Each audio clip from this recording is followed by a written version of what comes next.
live on Channel 5. This is the 10 o'clock news with Deborah Norville. Coming out revealing secret negotiation between the Nazis and the Zionists in 1933, which allowed German Jews and their assets to go to Palestine. Rich Samuels joins us tonight with the story of the controversy behind the book and the author's struggle to write it. Rich? Deborah, with the rise of Adolf Hitler to power in the spring of 1933, the Jews of the world were faced with a dilemma. They could raise a cry of protest, a cry few would heed, or they could make a deal with Hitler, a deal that would bring a step closer their dream of an independent Jewish state. The choice they made was difficult and agonizing. This new book describes that choice. The book is called The Transfer Agreement.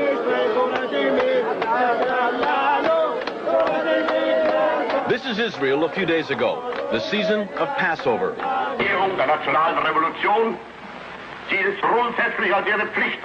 And this is Germany 51 years ago, the blossoming of Adolf Hitler's springtime. A key factor in the vitality of today's Israel, the book's author argues, was an agreement reached in 1933 between a group of Zionists and the man who would later try to kill every living Jew. The great irony is that Adolf Hitler became the chief economic sponsor of the State of Israel. It will be an argument against, and a wrong argument against Zionists. Some who lived through those times fear the response to this book. The parents of the author feared its very writing. When your son came to you and said he was going to write this book, what were your feelings about his undertaking? I told him he's not my son anymore. Why did you say that? I told him I'm going to sit city. As though he were dead? That's right. I told him I don't like it. Because as being a Jew, I didn't want something to uncover on my own people. I was buried in a grave with only 7 people. I was 7 times captured. Edwin Black's parents are Holocaust survivors. For what? My parents never talked much about the Holocaust. Edwin Black, to fill the void left by the silence of his parents, has written this book, a dense, detailed chronicle of the early months of 1933. January 30th, 1933. Hitler becomes Germany's interim chancellor. The Third Reich has begun.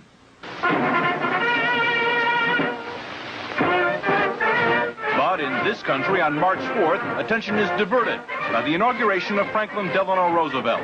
More power to you, President Roosevelt. The entire country's behind you, thrilled with hope and patriotism. But ominous headlines tell what's already happening to the Jews of Germany. The protest of American Jews was heard almost immediately.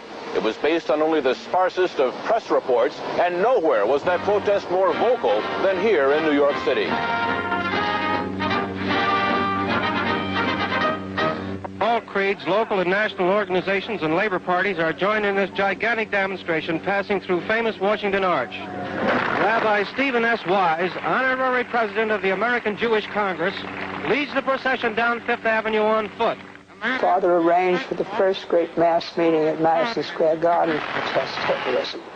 He felt that when freedom was threatened, silence condoned oppression always. Thousands who waited hours behind police lines rush forward as the doors of Madison Square Garden are open. Jews and Gentiles join in the race for seats, and 22,000 of them get in. I was a young kid then, you see, as a teenager. And I belonged to a Zionist youth group. And we were all summoned to go to that rally. Well, it was a very agitated crowd. Many Yiddish speaking, a few English speaking. Rabbi Wise mounted an appeal to the Jewish people to do something to save Jewish honor. Most of the important, well-established Jews were very angry at him, said this was sensationalism, and that if anything happened to the Jews in Germany, the blood of the Jews would be on his head. Dr. Stephen S. Wise, rabbi of the Free Synagogue and a national leader of liberal thought, speaks in behalf of the Jews of the United States. This is not a Jewish meeting. This is the conscience of America making itself felt.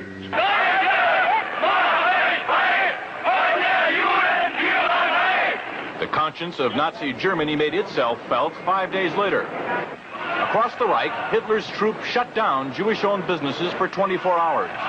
Within days, American Jews marched calling for the boycott of all German exports. Jews throughout Europe echoed that call. So did Jews everywhere. But a group of Zionists at the same time was quietly negotiating an agreement with the Nazis to allow the immigration of German Jews and the transfer of their assets to Palestine. That deal, reported in August 1933, was the transfer agreement. Palestine, sparsely settled by Jews at the time, was radically changed as a result.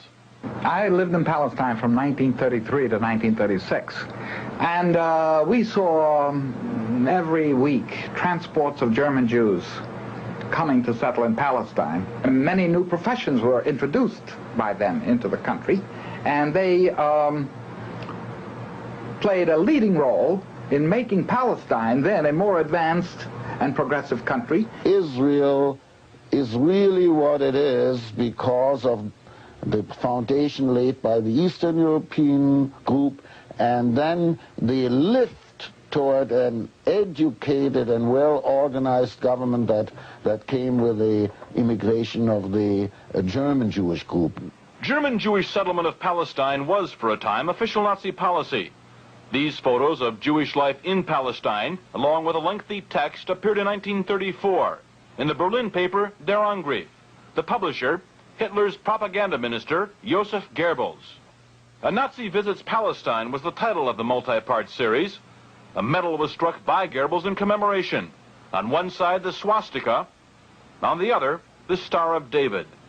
Hitler demanded one concession for the transfer agreement, that the call for a boycott of the Reich, raised by Jews here and elsewhere, be rejected by the Zionists. The Zionists made that concession.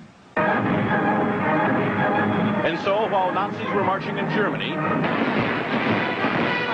and while Jews were marching here, diplomacy was running a more important story. In the Mediterranean, where the dream of a nation-state for Jewish people came a step closer to reality. The story in this book some will find hard to accept. I still feel the hurt, but after I read it, I said, I'm all with you. Go ahead and write it. Because everything was exactly what happened, and that's the truth, and you cannot deny it. And the truth must prevail. And I'm not worried by the people who will find the book in bad taste.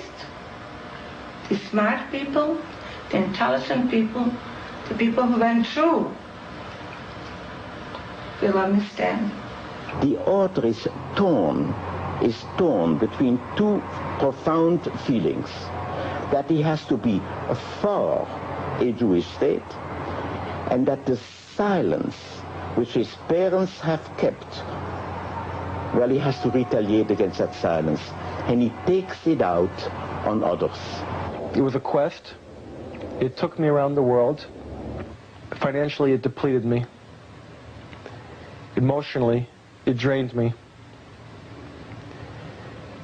And as far as my being a Jewish person and understanding my Jewish identity and my relationship to Israel and the Holocaust, it has fulfilled me.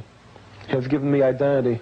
That he tries to exorcise his own demons by creating ghosts to visit the nights of others is really a very personal drama. And my only hope is that he will not damage the people, the state, and the brethren and sisters whom he proclaims to cherish. Did you find what you wanted to know? Yes, I know what happened, and I know why. The transfer agreement will be available shortly. Macmillan is the publisher. Deborah? Thanks, Rich. Really interesting.